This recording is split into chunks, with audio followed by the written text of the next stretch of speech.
আমার প্রিয় শিক্ষার্থী বন্ধু, মাধ্যমিকের অঙ্কে যে ১০০টি ইম্পর্টেন্ট সংক্ষিপ্ত প্রশ্নের উত্তর আমরা শুরু করেছি, আজকের ভিডিওতে আমরা ৬১ থেকে ৮০ পর্যন্ত ইম্পর্টেন্ট সংক্ষিপ্ত প্রশ্নগুলি দেখব এবং তার উত্তরগুলি জানব। বন্ধু, ১ থেকে ৬০ পর্যন্ত প্রত্যেকটি প্রশ্নের উত্তর আমরা আগের ৩টি ভিডিওতে জেনেছি। সেই ভিডিওগুলির লিঙ্ক ডেসক্রিপশনে এবং ভিডিওটি শেষে দিয়ে রাখবো। তোমাদের প্রয়োজন হলে তোমরা দেখে নিতে পারবে। তো চলো বন্ধু, দেখে নেওয়া যাক ৬১ দাগের প্রশ্নটি কী বলছে। ৬১ দাগের প্রশ্নটি বলছে, বার্ষিক নির্দিষ্ট শতকরা চক্রবৃদ্ধি হার সুদে n বছরে কিছু টাকা দ্বিগুণ হলে ওই টাকা ৮ গুণ হবে কত বছরে, সেটা আমাকে বার করতে হবে। তো বন্ধু, আমরা প্রথমেই ধরে নিচ্ছি যে ধরি আসল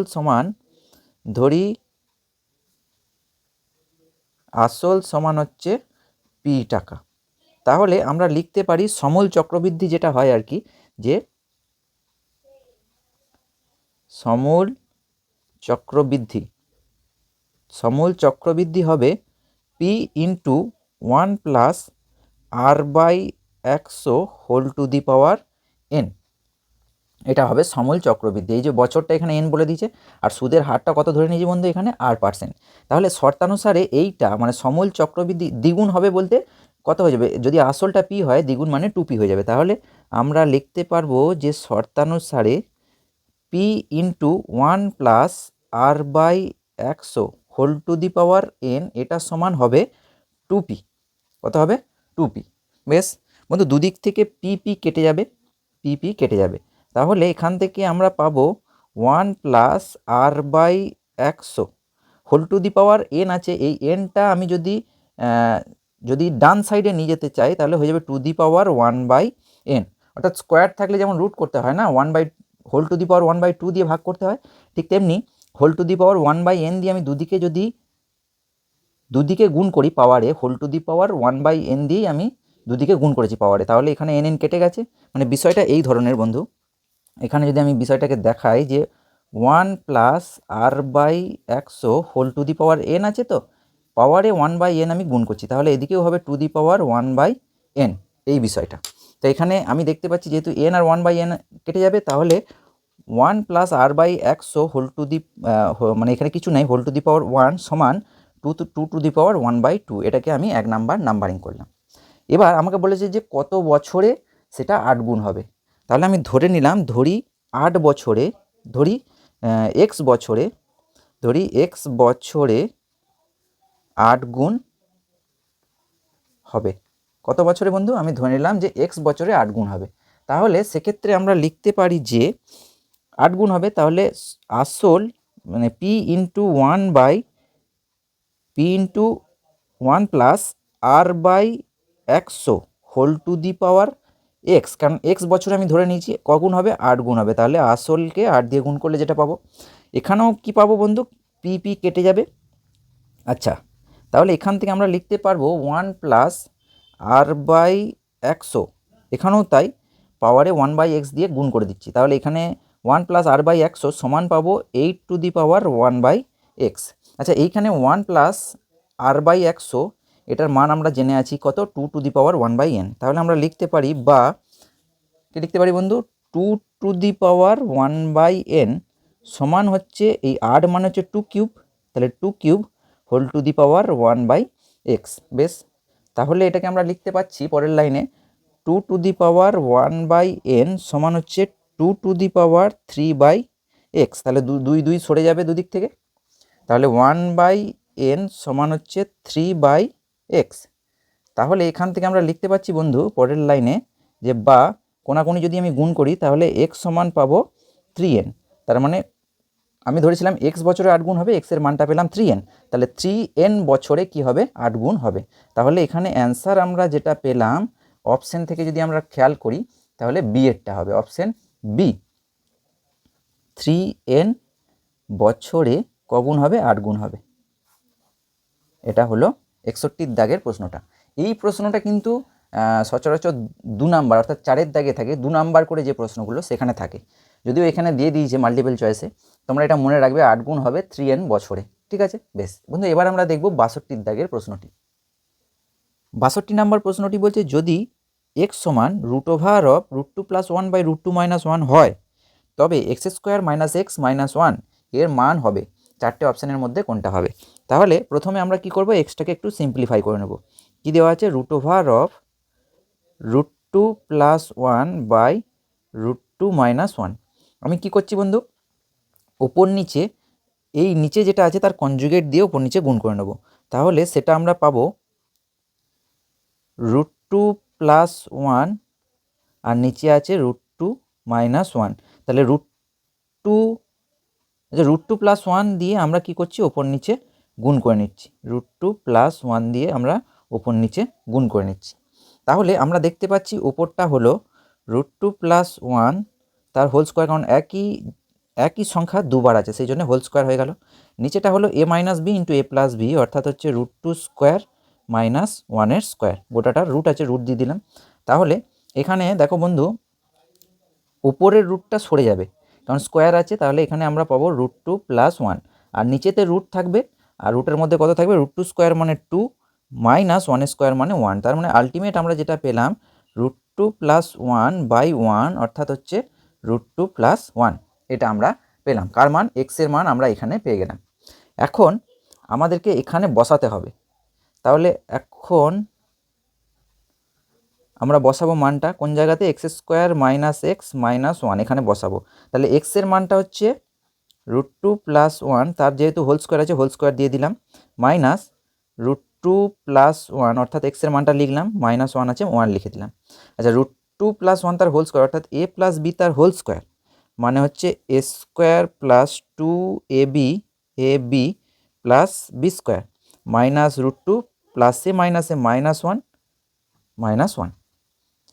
আচ্ছা, √2 হোল স্কোয়ার মানে 2 প্লাস 2√2 প্লাস 1 মাইনাস √2 আর মাইনাস 1 মানে -2 হলো, -2 প্লাস 2 কেটে গেল। আচ্ছা, এখানে আছে 2√2 মাইনাস √2 মানে শুধু √2 হবে প্লাস 1। বেশ বন্ধু, এখানে যে উত্তরটা আমরা পেলাম সেটা কিন্তু অপশনের কোনোটার সঙ্গেই মিলছে না। এটা অ্যাকচুয়ালি এখানে √2 প্লাস 1 হওয়ার কথা ছিল, √2 প্লাস 1। তাহলে এখানে আমরা লিখতে পারবো যে অ্যান্সারটা হচ্ছে এর অপশানটা, যে √2 প্লাস 1, এটা হচ্ছে উত্তর। বেশ বন্ধু, এবার আমরা দেখে নেব 63 দাগের প্রশ্নটি। বন্ধু, 63 দাগের প্রশ্নটি দেখে নি চলো। 63 দাগের প্রশ্নটি বলছে, দুটি বৃত্তের কেন্দ্রদ্বয়ের দূরত্ব 7 সেমি, বৃত্তদ্বয়ের ব্যাসার্ধ 3 সেমি ও 4 সেমি হলে বৃত্তদ্বয়ের সাধারণ স্পর্শকের সংখ্যা। এটা ছবিটা কিন্তু প্রথমে আমাদেরকে আঁকতে হবে, তাহলে বিষয়টা আমাদের কাছে স্পষ্ট হবে। তো বন্ধু, ছবিটা যেটা হবে যে কেন্দ্রদ্বয়ের মধ্যে দূরত্ব 7 সেমি বলেছে, আর ব্যাসার্ধ একটা হচ্ছে 3 সেমি একটা হচ্ছে 4 সেমি। তাহলে 3 সেমি আর 4 সেমি ব্যাসার্ধ বিশিষ্ট আমরা যদি প্রথমে দুটো বৃত্ত এঁকে নিই, এটা একটা বৃত্ত যেটার ব্যাসার্ধ হচ্ছে 4 সেমি, আর একটা বৃত্ত যদি আমাকে আঁকতে হয় একদম গায়ে আঁকতে হবে, তবেই কেন্দ্রদ্বয়ের মধ্যে দূরত্ব কত পাবো বন্ধু, 7 সেমি। তাহলে এইখানে আরেকটা বৃত্ত আঁকলাম যেটার ব্যাসার্ধ হচ্ছে 3 সেমি, তবেই এ আর বি এই দুটোর মধ্যে দূরত্ব হবে 7 সেমি, 3 আর 4 7। এখন এক্ষেত্রে বন্ধু বলছে যে বৃত্তদ্বয়ের সাধারণ স্পর্শকের সংখ্যা কত হবে। এই বরাবর একটা স্পর্শক পাবো যেটা হচ্ছে দুটো বৃত্তেরই স্পর্শক, তাহলে একটা, এইভাবে একটা পাবো দুটো, এইভাবে একটা পাবো তিনটে। তাহলে এক্ষেত্রে সাধারণ স্পর্শকের সংখ্যা কিন্তু হবে বন্ধু 3টে। তাহলে এখানে আমরা লিখে দেব, যেহেতু এই যে 3 সেমি আর 4 সেমি আর কেন্দ্রদ্বয়ের মধ্যে দূরত্ব 7 সেমি, তার মানে বৃত্ত দুটো বহিঃস্পর্শ করেছে। তাহলে বহিঃস্পর্শ করলে সাধারণ স্পর্শকের সংখ্যা, তাহলে বৃত্ত দুটির সাধারণ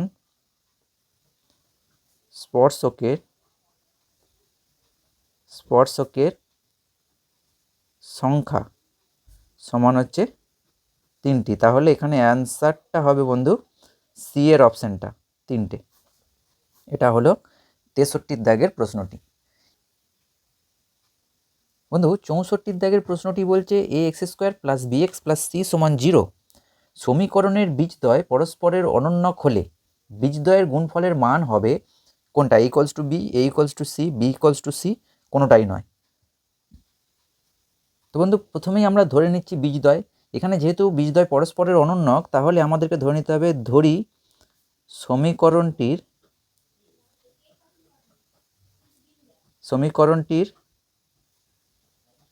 বীজদ্বয় একটা হবে আলফা, পরস্পরের অনুরণক হলে আরেকটা হবে 1/α।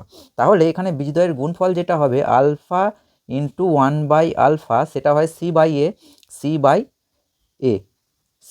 এখানে আলফা আর 1/α কেটে যাবে, তার মানে এখানে আলটিমেট হবে 1 সমান হচ্ছে c/a। তাহলে এখান থেকে আমরা পাবো এটা কোনাকুনি গুণ হয়ে গেলে a সমান হচ্ছে c। তাহলে অপশন অনুযায়ী বন্ধু যেটা আমরা খুঁজে পেলাম অপশন থেকে, বি এর অপশনটা হচ্ছে সঠিক উত্তর। বেশ বন্ধু, এবার আমরা দেখে নেব 65 দাগের প্রশ্নটি। 65 দাগের প্রশ্নটি বলছে দুটি ঘনকের আয়তনের অনুপাত হচ্ছে 1:27 হলে ঘনক দুটির সমগ্রতলের ক্ষেত্রফলের অনুপাত। তো এখানে প্রথমেই আমরা লিখে নেব যে দুটি ঘনকের আয়তনের অনুপাত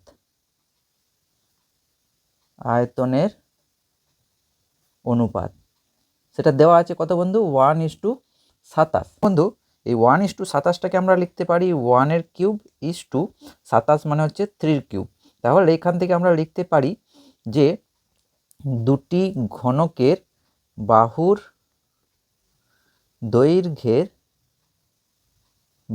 দৈর্ঘ্যের অনুপাত সেটা হবে 1:3।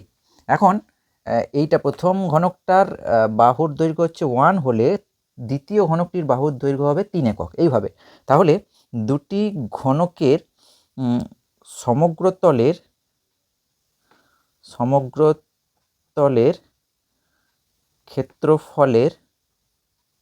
ক্ষেত্রফলের অনুপাত সেটা হবে 6a² করে হয়, দুদিকেই 6 আছে, 6টা কেটে যাবে, তার মানে এখানে হবে 1² ইস টু 3²। তার মানে 1² মানে হচ্ছে 1 আর 3² মানে হচ্ছে 9। তাহলে অপশান থেকে আমরা যেটা পেলাম উত্তরটা, সেটা অ্যান্সারটা হবে বন্ধু যে সি, 1:9। এটা হলো 65 দাগের প্রশ্নটির উত্তর। বন্ধু এবার আমরা দেখে নেব 66 দাগের প্রশ্নটি। 66 দাগের প্রশ্নটি বলছে সামেশন i = 1 to 20 xi - 4 = 20 হলে x বারের মান হবে। x বার বলতে এখানে মিন অর্থাৎ গড়। তো এখানে বন্ধু আমরা যদি এই সামেশনটাকে তুলে দিই, প্রথমে আমরা অঙ্কটাকে লিখে নিচ্ছি একবার। i = হচ্ছে 1 to 20, আর কি দেওয়া আছে xi - 4, এটা সমান দেওয়া আছে 20। এখন আমরা যদি সামেশনটাকে সরিয়ে দিই তাহলে আমাদেরকে কিভাবে লিখতে হবে বন্ধু, x1 - 4, অর্থাৎ প্রথমে 1 বসাবো প্লাস তারপরে 2 বসিয়ে পাবো, তাহলে x2 - 4। তারপরে যদি আমরা 3 বসাই আয়ের জায়গায় তাহলে হবে x3 - 4। এভাবে কত অবধি বসাতে পারবো আমরা, এভাবে আমরা 20 অবধি বসাতে পারবো, অর্থাৎ শেষ টার্মটা হবে x20 - 4 সমান হচ্ছে কত দেওয়া আছে 20। এখন আমরা x1 x2 এগুলোকে কাছাকাছি লিখে নিচ্ছি, তাহলে x1 প্লাস এখানে x2 plus x3 plus dot dot করে কত অবধি যাবে, এটা x এর সাপিক্সে 20, নিচে বলা হয় সাপিক্স। আচ্ছা, মাইনাস 4 কতবার আছে বন্ধু, 20 বার। এখানে 1 2 3 করে যদি আমরা গুড়ি 20 বার আছে, তাহলে 4 × 20 সমান হবে 20। বা আমরা আবার লিখছি x1 plus x2 plus x3 plus dot dot করে প্লাস x20 সমান হবে, এখানে 4 20 80, যেহেতু মাইনাস আছে ওইদিকে গেলে হবে প্লাস, তাহলে 80 আর 20 মিলিয়ে হবে, দুটো যোগ করে হবে 100, ডান দিকে গেলে প্লাস হবে, তাহলে 20 + 80 মানে 100। আমাকে যেহেতু গড় নির্ণয় করতে দিয়েছে তাহলে আমাদেরকে কটা সংখ্যা আছে বন্ধু, 20টা, তাহলে 20 দিয়ে ভাগ করতে হবে। তাহলে আমরা লিখব বা x1 plus x2 plus x3 plus dot dot করে x20 বাই টোটালটা বাই 20 সমান হচ্ছে 100, মানে 20 দিয়ে আমি উভয় পক্ষকে ভাগ করে দিচ্ছি, তাহলে 100/20, 5 20 100, তার মানে কত পেলাম 5। তাহলে এই জিনিসটা হচ্ছে x বার, x1 plus x2 plus x3 dot dot করে x20/20, এটা মানে হচ্ছে x বার। তাহলে x বারের মান আমরা কত পেলাম 5। তাহলে অ্যান্সারটা আমরা পেলাম অপশান থেকে বি, 5। বেশ বন্ধু, এবার আমরা দেখে নেব 67 দাগের প্রশ্নটি। 67 দাগের প্রশ্নটিতে বলছে কি বলছে না, একটি আয়তঘনক আকৃতি ঘরের দৈর্ঘ্য প্রস্থ উচ্চতা যথাক্রমে 5 সেমি, 4 সেমি ও 3 সেমি। ওই আয়তঘনক আকৃতি ঘরের ভিতর সর্ববৃহৎ যে দণ্ডটি রাখা যাবে তার দৈর্ঘ্য ড্যাশ সেমি। অর্থাৎ একটি আয়তঘনক আকৃতি ঘরের দৈর্ঘ্য প্রস্থ উচ্চতা দেওয়া আছে, সর্ববৃহৎ যে দণ্ডটি রাখা যাবে সেটা ওই আয়তঘনকটির কর্ণের দৈর্ঘ্য। তাহলে আমরা লিখব আয়তঘনক আকৃতি ঘরের কর্ণের দৈর্ঘ্য। কর্ণের দৈর্ঘ্যের ফর্মুলা হচ্ছে √অফ দৈর্ঘ্য স্কোয়ার প্লাস প্রস্থ স্কোয়ার প্লাস উচ্চতার স্কোয়ার, এত সেমি। এখন দৈর্ঘ্য কত দেওয়া আছে বন্ধু? দৈর্ঘ্যর মান দেওয়া আছে 5 সেমি, প্রস্থ হচ্ছে 4 সেমি, তাহলে এখানে হবে 5 স্কোয়ার, প্রস্থ হচ্ছে 4 সেমি, তাহলে 4 স্কোয়ার, আর উচ্চতা হচ্ছে 3 সেমি, তাহলে এটা হবে 3 স্কোয়ার।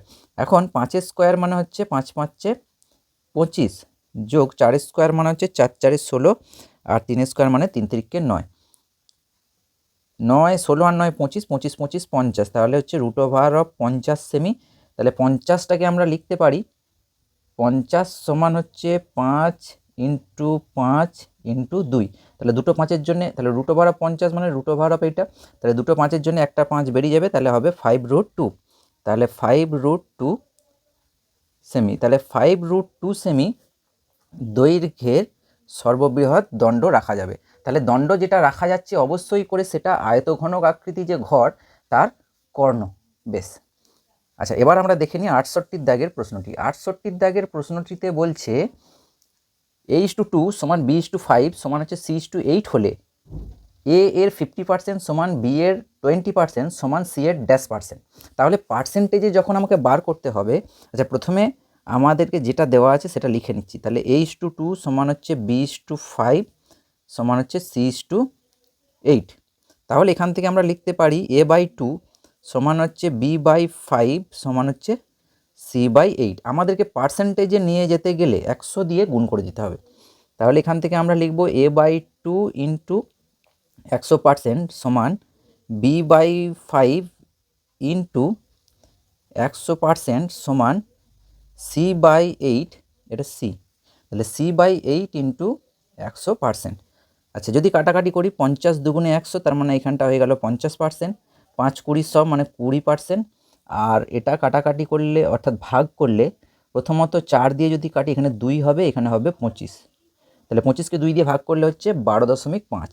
তাহলে এখান থেকে আমরা লিখতে পাচ্ছি A এর 50% সমান B এর 20% সমান C এর 12.5%। এই যে 25/2 মানে 12.5, তাহলে উত্তরটা হচ্ছে 12.5%। বেশ, এরপরে 69 দাগের প্রশ্নটি বলছে বন্ধু, 69 দাগের প্রশ্নটি বলছে 3 π/8 পরিমাপের কোণটির সম্পূরক কোণের বৃত্তীয় মান। প্রথমত বন্ধু বৃত্তীয় মান মানে আমাকে পায়েতেই প্রকাশ করতে হবে, আর দ্বিতীয়ত এখানে সম্পূরক কোণ বলতে ধরো বন্ধু আমি বলছি যে দুটি কোণ, একটা কোণ হচ্ছে A আর একটা কোণ হচ্ছে B, আর একটা কোণ হচ্ছে B, তাহলে দুটো কোণের যোগফল যদি পাই বা 180 ডিগ্রি হয় তখন একটা কোণকে অপর কোণের বলা হয় সম্পূরক কোণ। বেশ, তাহলে একটি কোণ আমাকে দেওয়া আছে ধরো বন্ধু 3 π/8 প্লাস বি কোণটাকেই আমাকে বার করতে হবে, তাহলে প্লাস বি সমান হচ্ছে পাই। তাহলে এখান থেকে আমরা লিখতে পারি যে বা বি সমান পাই মাইনাস, এটা এই পোর্শনটা বাঁ দিক থেকে ডান দিকে গেলে মাইনাস হয়ে যাবে, তাহলে 3 π/8, তাহলে লসাগু করলে 8 লসাগু হলো, তাহলে 8 পাই মাইনাস 3 পাই, তাহলে 8 পাই থেকে 3 পাই বাদ দিলে হচ্ছে 5 π/8। তাহলে এইটা কিন্তু বন্ধু দ্বিতীয় কোণটির বৃত্তীয় মান। বন্ধু এবার আমরা দেখে নেব 70 দাগের প্রশ্নটি। 70 দাগের প্রশ্নটি বলছে A + B সমান হচ্ছে 90 ডিগ্রি এবং tan A সমান হচ্ছে 3/4 হলে cot B এর মান কত? তো বন্ধু আমাদেরকে দেওয়া আছে যে tan A সমান হচ্ছে 3/4। বেশ, তাহলে যেহেতু কট বি অর্থাৎ অ্যাঙ্গেলটা বিতে নিয়ে যেতে হবে, তাহলে আমরা ট্যান এখান থেকে আমরা যদি বার করি অর্থাৎ এ প্লাস বি সমান তো 90 ডিগ্রি, তাহলে এখান থেকে আমরা এটাকে যদি বার করি তাহলে এ সমান 90 ডিগ্রি মাইনাস বি, এটাকে আমরা 1 নম্বর দিয়ে দিলাম। ওই 1 নম্বর থেকে লিখছি এর জায়গায় 90 ডিগ্রি মাইনাস বি সমান হচ্ছে 3/4, তাহলে এর জায়গায় খালি 90 মাইনাস বি বসালাম। তাহলে এটা কোত্থেকে পেলাম বন্ধু? 1 নং থেকে, 1 নং থেকে। বেশ, তাহলে ট্যান 90 ডিগ্রি মাইনাস থিটা সমান হয় কট থিটা, তাহলে এখানে আমরা লিখব কট বি সমান হচ্ছে 3/4। তাহলে কট বি এর মান কত পেলাম বন্ধু? 3/4। তাহলে এটা হলো অ্যান্সার। 71 দাগের প্রশ্নটি বলছে দুটি বৃত্ত পরস্পরকে ছেদ বা স্পর্শ না করলে বৃত্ত দুটির সর্বাধিক সংখ্যায় ড্যাশটি সাধারণ স্পর্শক অঙ্কন করা যায়।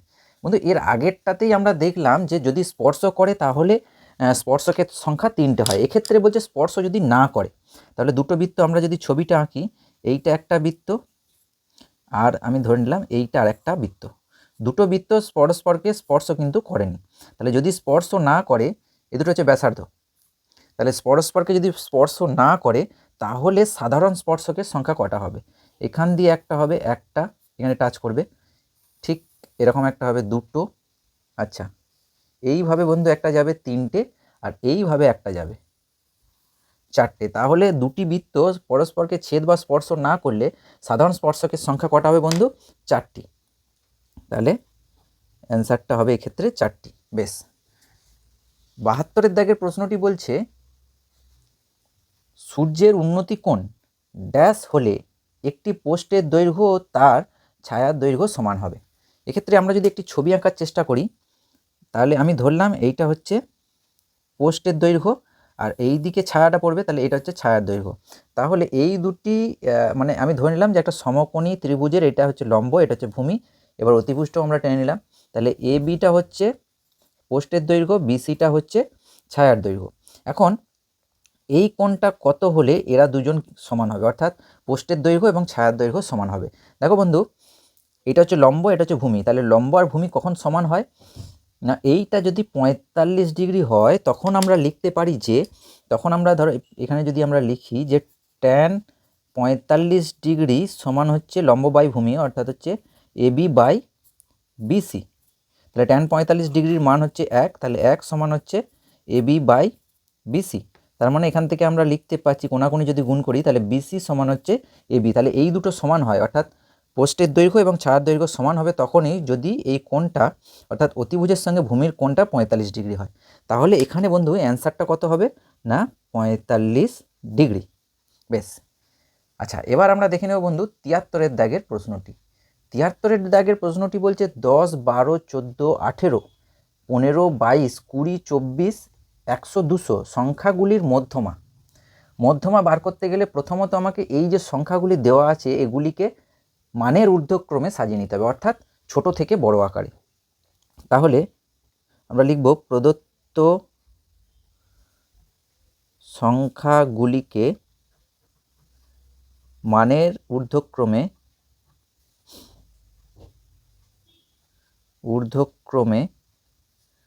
সাজিয়ে পাই।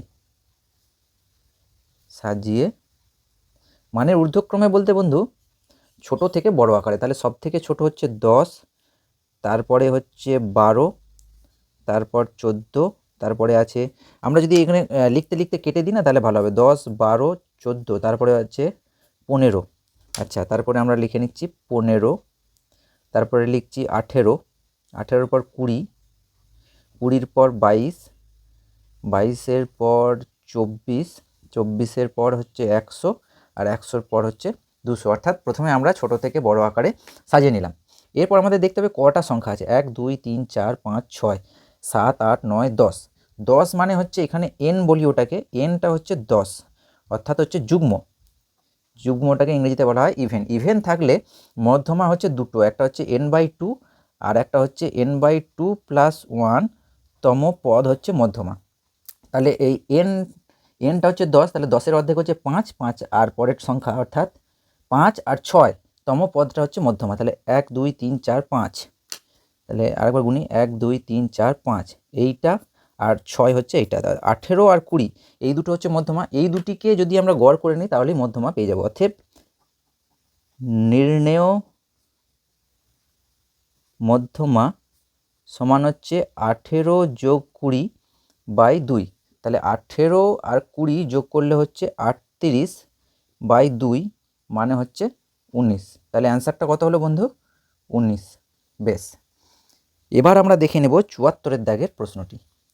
74-এর দাগের প্রশ্নটিতে বলছে একটি সমকোণী ত্রিভুজের অতিভুজকে ব্যাস ধরে বৃত্ত অঙ্কন করলে বৃত্তটি ড্যাশ বিন্দু দিয়ে যাবে।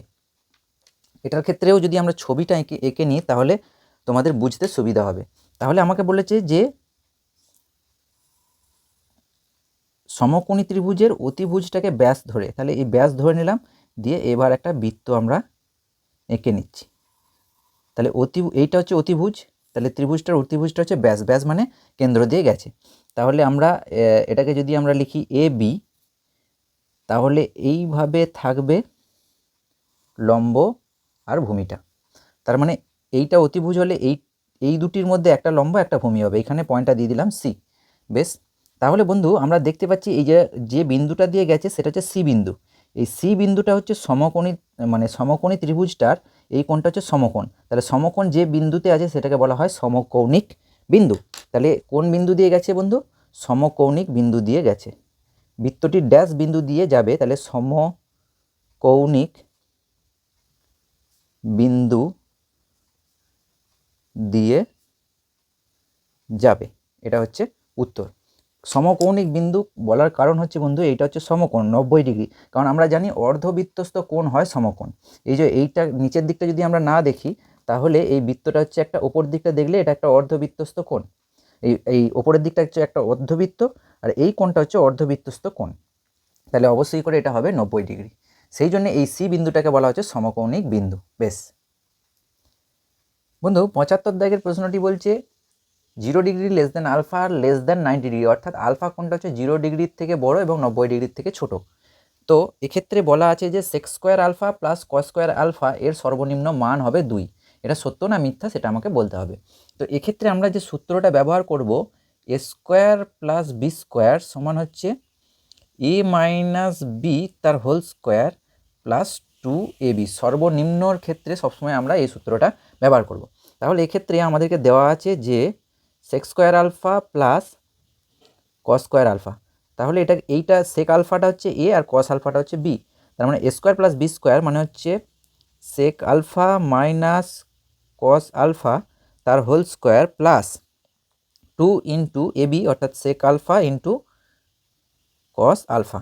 আচ্ছা, তাহলে এটাকে আমরা লিখতে পারি যে sec alpha minus cos alpha তার whole square plus 2 into sec alpha মানে হচ্ছে 1 by cos alpha into cos আলফাটা থাকলো।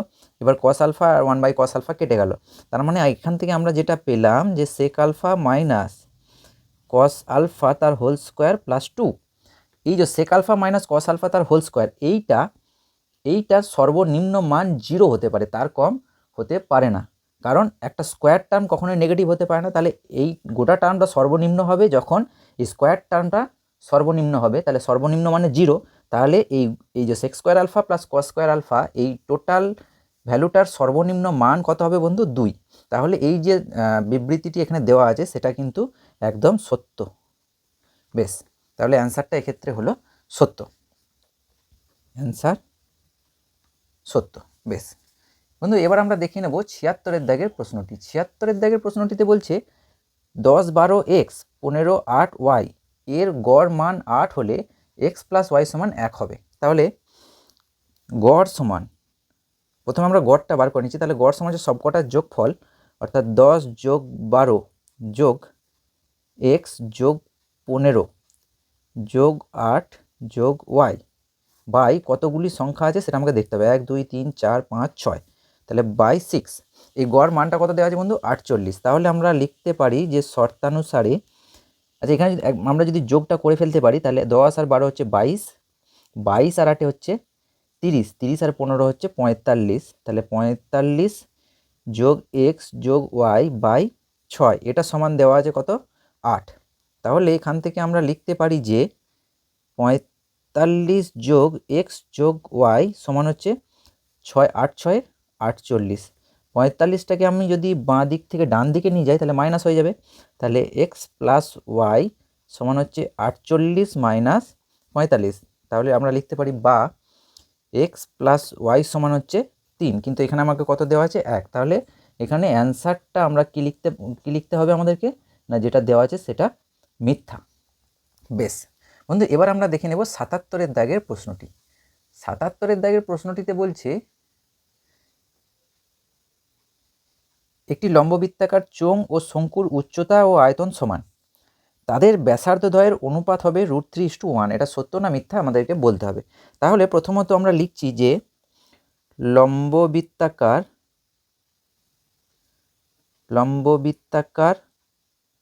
চোঙের আয়তন, সেটাকে আমরা লিখলাম ক্যাপিটাল ভি। লম্ববৃত্তাকার চোঙের আয়তন হচ্ছে πr²h। তাহলে দুটির ক্ষেত্রে ব্যাসার্ধ আলাদা আলাদা হবে। তাহলে প্রথমটাকে আমি বললাম r1, এত ঘন একক। আচ্ছা, এখানে এইচটা h1 লিখতে পারতাম, কিন্তু যেহেতু দুজনের ক্ষেত্রেই উচ্চতাটা সমান, সেই জন্য দুটো ক্ষেত্রে অর্থাৎ চোঙের ক্ষেত্রে এবং শঙ্কুর ক্ষেত্রে উভয়ের ক্ষেত্রেই লিখবো আমি এইচ। তাহলে লম্ববৃত্তাকার শঙ্কুর আয়তন, সেটাকেও আমরা ভি লিখছি, কারণ দুটোর আয়তনই এখানে সমান বলেছে। এই যে উচ্চতার আয়তন সমান, সেই জন্য এক্ষেত্রেও আমরা কি লিখবো, π1/3 πr²h, এত ঘন একক। উভয় ক্ষেত্রেই ভি লিখেছি আয়তনটা, কারণ আয়তন সমান, আর উভয় ক্ষেত্রেই এইচ লিখেছি কারণ উচ্চতাটা হচ্ছে সমান। এখন ব্যাসার্ধদ্বয়ের অনুপাত বার করতে হবে। তাহলে যেহেতু দুটোর আয়তন সমান, তাহলে আমরা লিখতে পারি যে πr1² সমান 1/3 πr2²h।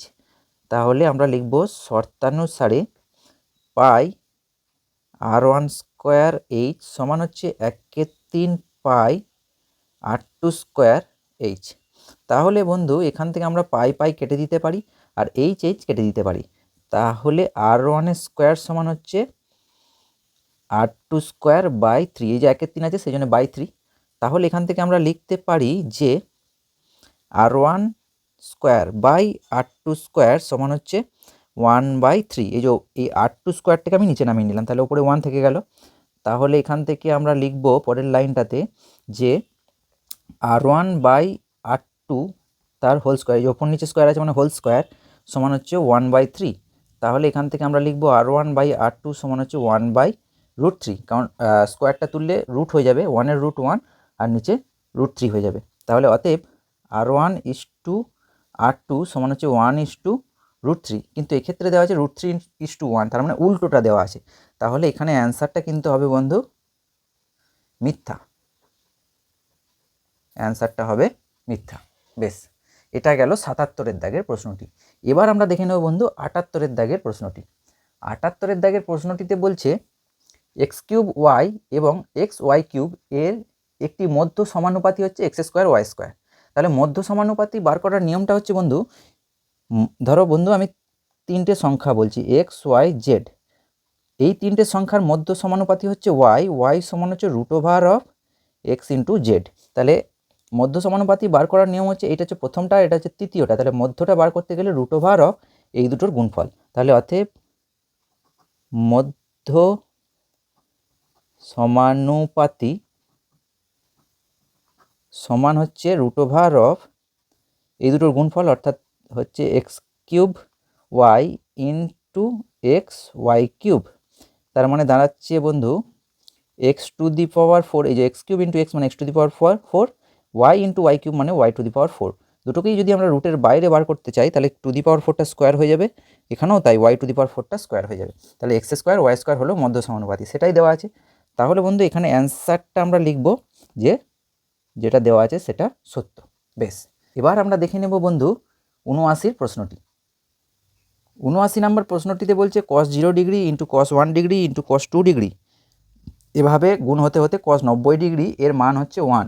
আচ্ছা, তো এক্ষেত্রে যেটা দেওয়া আছে সেটা আমরা প্রথমে একবার লিখে নিচ্ছি, cos 0 degree × cos 1 degree × cos 2 degree অঙ্কটা দেখতে শক্ত মনে হলেও অঙ্কটা কিন্তু খুবই সোজা। কীরকম বন্ধু? দেখো বন্ধু, cos 0 ডিগ্রির মান হচ্ছে 1 × cos 1 ডিগ্রিটা থাকলো, মান জানি না, cos 2 ডিগ্রিটাও থাকলো। এখানে মজার বিষয়টা হচ্ছে ইনটু গুণ হতে হতে গেছে 90 ডিগ্রির মান হচ্ছে 0। এখন সবকটাই গুণ আকারে আছে এবং তার মধ্যে একটা পাওয়া গেছে 0, তাহলে 0কে আমি যে কোনো সংখ্যা দিয়ে গুণ করি না কেন এখানে সবটাই কিন্তু কি হয়ে যাবে 0। তাহলে উত্তরটা কত হলো বন্ধু? 0। এখানে এর মানটা দেওয়া আছে 1, তাহলে এটা কি হলো না? সত্যি হলো না। তাহলে যেটা দেওয়া আছে সেটা হলো না সত্যি, তাহলে লিখব মিথ্যা। তাহলে খুব সোজা বিষয়, এখানে cos 90 ডিগ্রি যেহেতু আছে তাহলে সেই মানটা 0, তার মানে গোটাটাই 0। বেশ, এবার আমরা দেখে নেব বন্ধু 80 দাগের প্রশ্নটি। 80 দাগের প্রশ্নটিতে বলছে √π একটি দ্বিঘাতকরণী, এটা সত্য না মিথ্যা? বন্ধু 80 দাগের প্রশ্নটি বলছে √π একটি দ্বিঘাতকরণী, এটা সত্য না মিথ্যা? বন্ধু এটা হচ্ছে মিথ্যা। মিথ্যা, উত্তরটা হবে মিথ্যা। কারণ বন্ধু √π হচ্ছে একটি তুরীয় অমূলদ সংখ্যা, তাই √π একটি তুরীয়, তুরীয় অমূলদ সংখ্যা, তুরীয় অমূলদ সংখ্যা। বন্ধু পরের ভিডিওতে আমরা 81 থেকে একদম 100 পর্যন্ত প্রত্যেকটি প্রশ্নের উত্তর আমরা জানবো। ততক্ষণের জন্য খুব ভালো থেকো, খুব মন দিয়ে পড়াশোনা করো। Good bye.